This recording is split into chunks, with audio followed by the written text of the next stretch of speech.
Hello, I'm back with round 7 from the 2025 Reykjavik Open.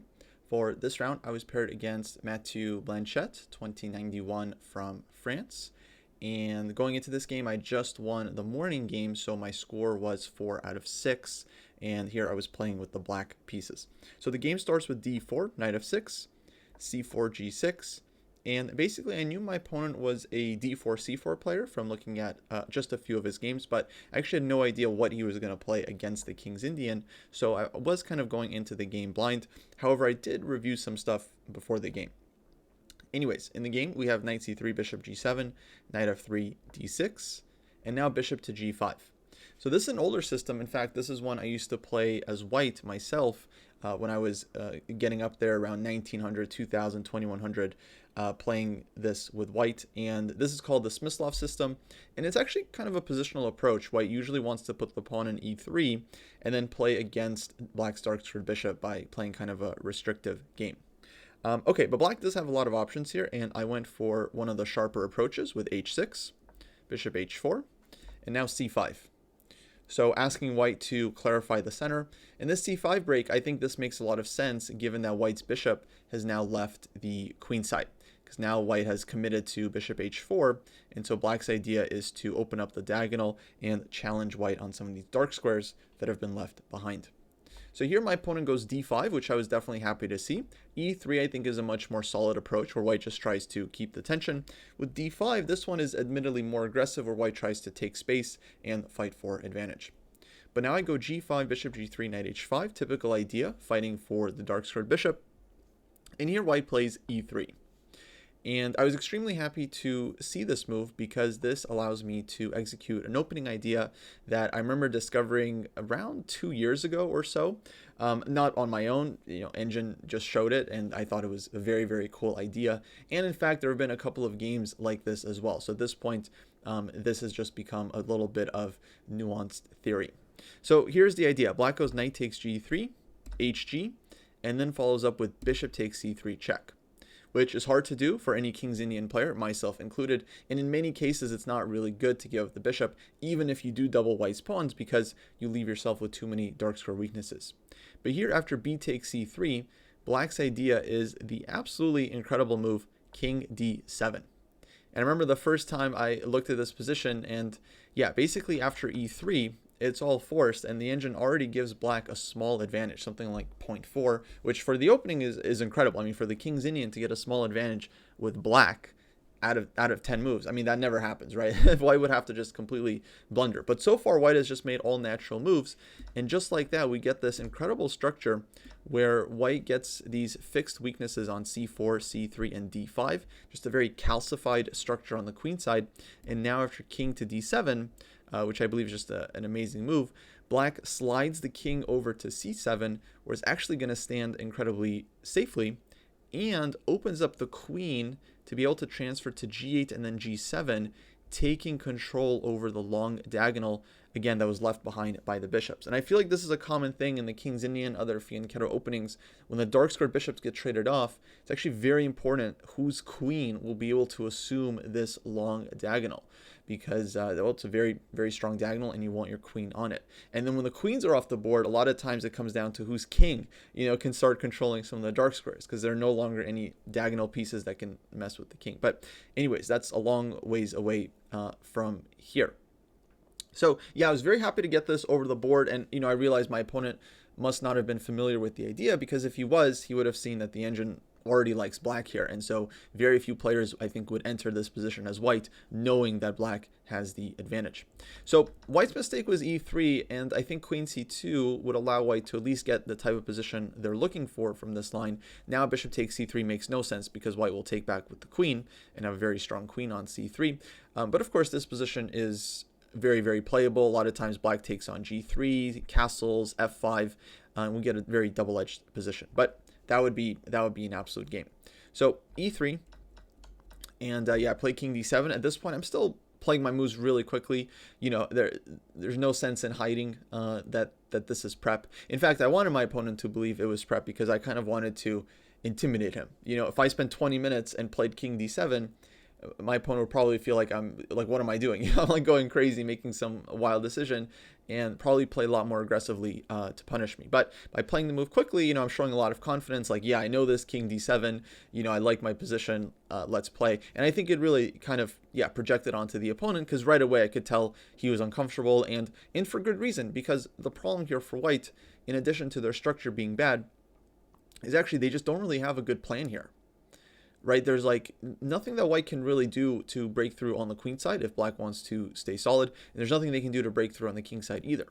So basically what white needs to do here is just kind of develop their pieces and just stay put, essentially play to hold the position, play for a draw, just kind of stay put, don't do anything. And if black wants to win the game, of course, eventually I'll have to try and open up the position somehow, and that might give white some counter chances. But that's what makes this very, very difficult position for white, is that basically you just have to sit and wait and hope black allows some kind of opportunity. So white goes bishop to d3. I mean, there's many ways of playing this position. From my point of view, I would have maybe started with like a4, a5, just because I feel like this is the most flexible thing white can do. Just advance the pawn, get some space on the queen side, make black's king a little bit nervous with this pawn running forward, make it not so easy for black to just develop all their pieces, and then figure out what you want to do with the bishop, the queen, the knight, and so on. Rooks are probably going to be good on h1 and a1 for white. The king is probably going to be safe in the center. I mean, black's king is on c7, so this is now, of course, completely allowed for white to do as well. And then white can just see what black does and then figure out where to put the bishop and queen and so on. So that's kind of would be my approach, but I'm honestly not sure what's the best thing that white can do in this position. So bishop d3, I went king c7, queen c2. I started with knight to d7, just a very useful move. And here white played rook to b1, which, fair enough, improving the rook. There's no threats yet, but who knows, maybe in the future. And now I go queen to g8. So this is, one of the main ideas here, transferring the queen to g7, and it already looks like black's position is strategically fantastic. Here, white played knight to d2, starting some maneuvers. I go queen to g7 because I didn't see exactly what white wants. Now he goes knight f1. So here I realized, okay, he wants to go maybe e4 and knight e3, or g4 and knight g3. So I decided to start with knight e5, covering the g4 square. f4 is not really possible because I can take. And for example, if white takes with this pawn, I take on d3 with check, and then I take on g2. And white's king here ends up in a lot of trouble. My bishop is actually very strong, king is still safe. So I think this position is very, very nice for black. And if white were to take with this pawn, maybe I could take on d3, I'm not sure, but I can also just plot my knight on g4, and I feel like this is very annoying for white's position as well, where, black's pieces are looking quite good here. And maybe at some point I will break with e6, which of course will come with some risk, but that would be the idea. Of course, on f4, I can also ignore it and just play knight g4 immediately, and white will have to kind of defend the structure in the long run.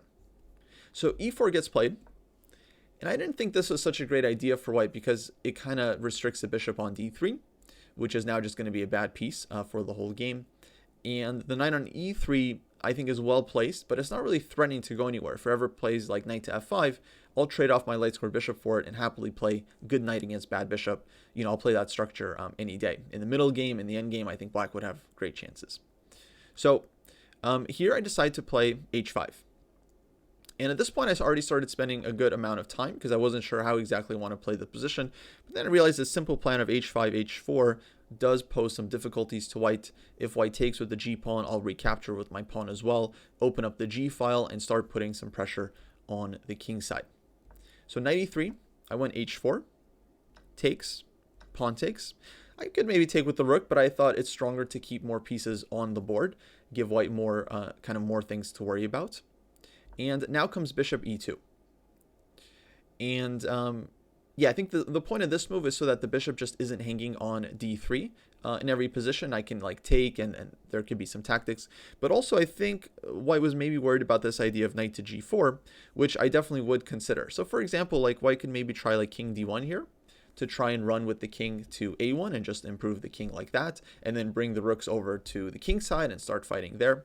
But then perhaps I could play something like knight to g4, which is quite annoying. If you take, I just have queen takes g4, and you have to go f3 to defend the pawn. And I'm kind of owning all the dark squares here. Queen f4, queen g3, followed by bringing the rook in. I'll break with h3 somewhere. So it feels really, really difficult for white. I have the better bishop. And if white doesn't take on g4, well, then I'm threatening to take on e3, which is also, inadvisable. So I think that's why my opponent played bishop e2 to just cover the g4 square. On knight g4, he can give up the bishop and keep his strong knight, which is defending. So at this point, I wasn't sure what to do, but I started thinking about what my opponent's next move is, and I realized, well, now he's probably ready for king d1, king c1, and try to run with the king. So I was really happy with my next move here. I go queen f6. Just a very simple prophylactic move. I'm not trying to win the game or break through. I don't have a threat with this move.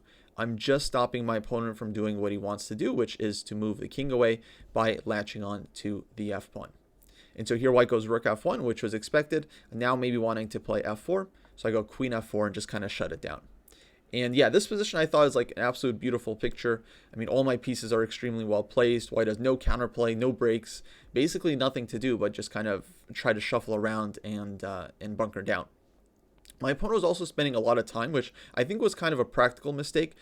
Understandably, the position is very difficult for white to play, but you do have to keep more time on the board for when the game gets sharp later on, and you're going to need it to calculate. Otherwise, you're just kind of a sitting duck. And then, my strategy, to be perfectly honest, while my opponent was burning time, was actually not to commit too hard, very slowly improve my position, get him to burn more time while I just kind of maximize everything.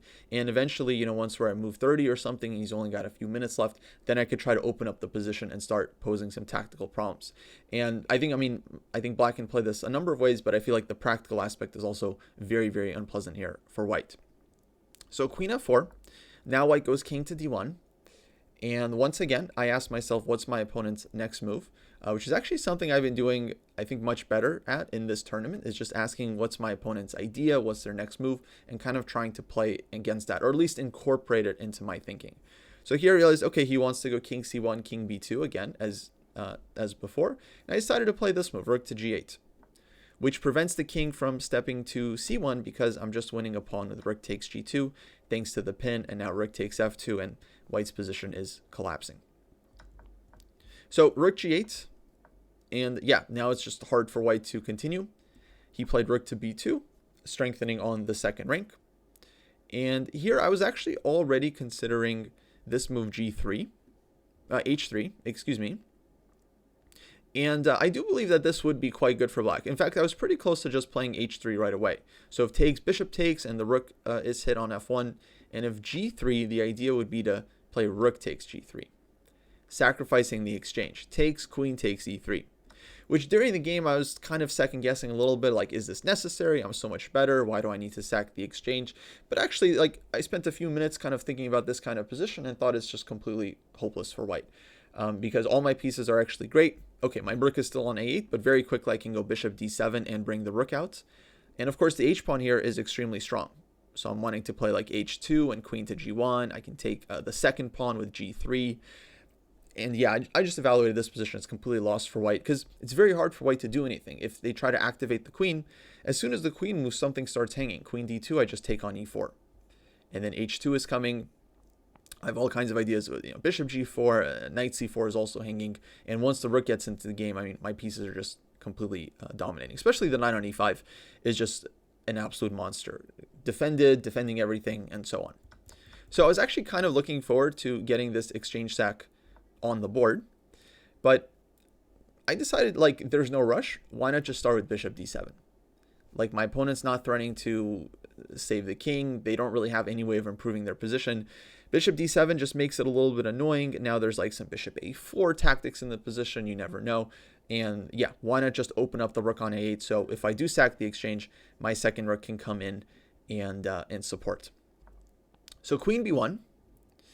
And here I did consider giving the check, but ultimately I feel like I didn't actually have to give this check. And when I move the bishop, the knight can get to f5 in some lines. So instead I thought, actually, let's just keep the bishop on d7 and just start with b6, because of course white's threatening. So the idea was to give check and then play b6, but I said, let's just play b6 here. White has no attack yet, so yeah, no reason to do anything dramatic. Here my opponent plays bishop to d3, and now that f2 is defended, here I actually really wanted to go h3, because again on g3 I would just take and take on e3, and yeah, this position just looks absolutely dominating for black. But now in h3, I realize white's going to take on h3, bishop takes h3, and he can move the rook now that f2 is defended. Still, this looks really great for black. I was thinking maybe I go bishop g2 here, and then it's hard for white's rook to find a decent square. I have ideas of bishop f3 check, and it's really just really bad for white's king.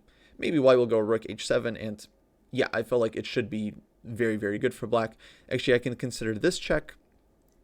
If king e1, then rook comes to g1. If king d2, maybe rook comes to g2. And I'm just completely coming in now. Knight to g4. And yeah, very likely this should just be winning for black. But once again, I was thinking there's no rush. My opponent has 8 minutes and 0 threats. We're on move 25. He has to make 15 more moves before he makes it to the time control. So why make it easy with him with h3, you know, where his moves kind of become forcing and obvious? Let me just improve my situation. Rook g7. So number one, I covered the h7 square. So in this line, there's no rook h7, which I was happy to see. But more importantly, I'm actually just opening up to bring out in the second rook, either rook a g8 or rook h8. And I figured once my second rook gets in, then it's really just going to be all over. So here, rook d2 gets played. White really has nothing to do. And okay, I can continue strengthening, but here I realize with the rook on d2, now it is time to play h3. So if g3, of course, I'm taking, but at this point I can also give check as well. And then white would play bishop e2. And actually, no, I don't think I wanted to give this check. Although I do think black is doing well here because this h-pawn is super strong. I think I was going to take. Yeah, absolutely. And then take here. And then, yeah, I've got like bishop g4 and all of white's pawns are hanging. And if he moves the queen, the bishop on d3 is hanging. And there's bishop a4 check as like a sneaky threat. King to c1, the king will be pinned. So I'll possibly can take on d3 in some lines. Okay, it doesn't work. Queen takes d3. But yeah, anyways, tons of ideas for black. Rook to g8 coming. And of course, at some point, I can just try to promote the h-pawn, which is super, super strong. So I was ready to sacrifice the exchange there. I thought that would be a very straightforward way of winning. But of course, white takes on h3, which I think is more reasonable. But now bishop takes h3, hitting the rook. Rook h1, and bishop g2. And the problem here for white is like rook g1, there's bishop f3 check. And yeah, the king can go to c2. But then I can trade on d1. I can back the rook up, but simply I can trade on d1, take on e4, or even take on d3. And then take on e4, and white's position starts to collapse. Maybe bishop takes e4 is even stronger, just to keep the knight and eventually also win the c4 pawn, which is definitely going to fall. Or, okay, something like this. Let's say king b3. At this point, I can even like start thinking about breaking with b5. a6, b5, rook b8, b5, or maybe just b5 right away.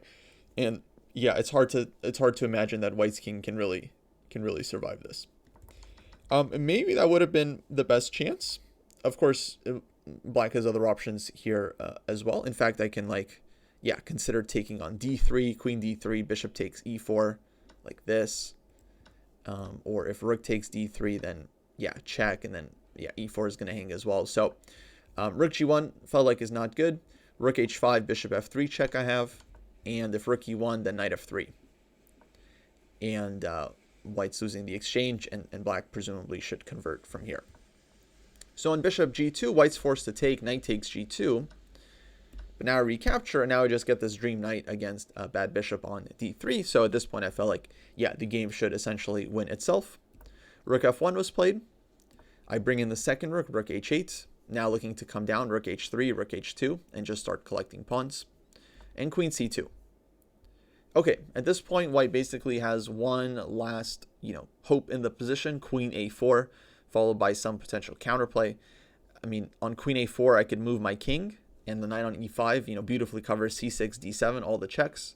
But I thought, why not just start with king b7? What's the rush? What's the rush? What is white doing?